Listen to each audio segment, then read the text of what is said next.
Hi everybody, it's Maria Odell and I am standing in the midst of chaos in my own remodeling project with our contractor, Steve Snyder of Snyder Home Remodeling.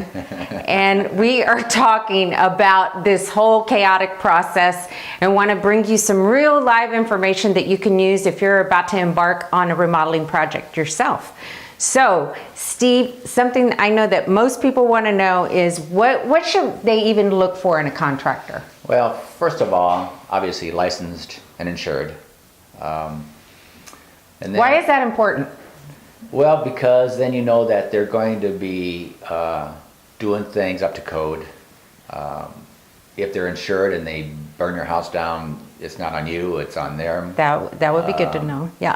or the plumbing breaks open and all that kind of stuff. So Right. It's good to have both of those, and they have to be insured if they're going to be licensed. So Okay. you can't get a license without insurance. So good thing to have there. Okay. Just protect yourself.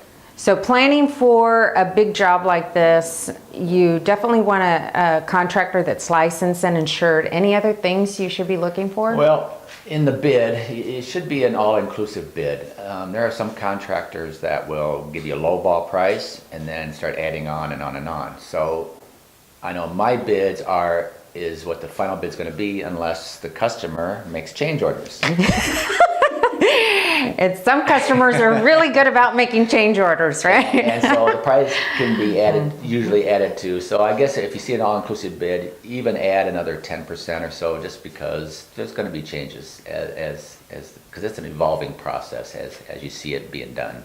It is. And then you also got to look, do you like the person?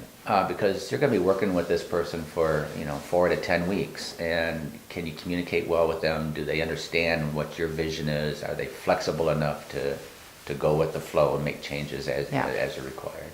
It's really true. So trust your instincts. First impressions go a long way. That's really great feedback.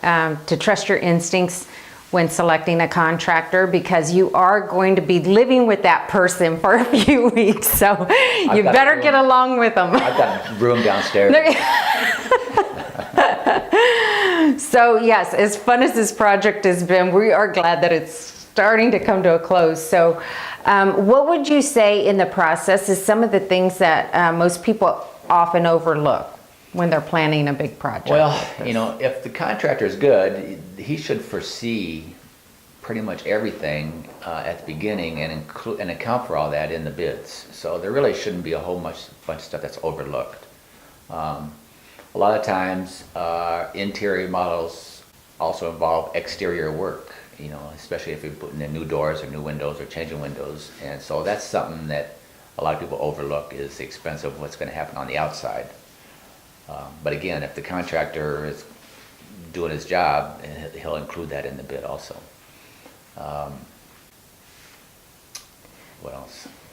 Well, so it's probably always a good idea to add a little bit of extra padding on the budget and on the time frame then, is what you're saying. Yeah, that's what I'm saying. Yeah, if you add about 10% if it's an all-inclusive bid, which it should be, figure about 10% more for changes. And sometimes there's some unforeseen things. If you tear out a shower and it's totally rotted under there and you got to replace joists, that's kind of unforeseen that even during the estimating process, a contractor can't see.